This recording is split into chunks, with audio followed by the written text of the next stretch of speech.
त्याला जोड लावली यांनी की हा डमी उमेदवार आहे. तुम्हाला वाटतं हो डमी उमेदवार सकाळी 6 ते 2 वाजेपर्यंत काम करत होतो रात्रीच्या. साहेब 350 ते 350 गावांना भेटी दिल्या मी. सांगावं मला त्या लोकप्रतिनिधीने की त्याने 10 वर्षात किती गावांना भेटी दिल्या. सांगावं त्या लोकप्रतिनिधीने की 10 वर्षात त्यांनी या कोणत्या गावात जाऊन कोणत्या लोकांना काय भेटले आणि काय प्रश्न विचारले किंवा काय त्यांच्या समस्या विचारल्या. पण ह्या 8 दिवसात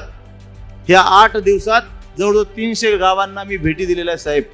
धावपळत का असे ना, दिवसभरात 35 किलोमीटर चालतो. मी डमी उमेदवार वाटतो तुम्हाला? पण डमी उमेदवार जर आहेच तुमच्या मनाने, तर मग तुम्ही बाहेर प्रचाराला का पडताय?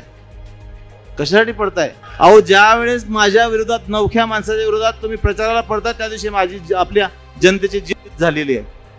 कारण ही उमेदवारी माझी नाही, तर ही आपली जनतेची उमेदवारी आहे.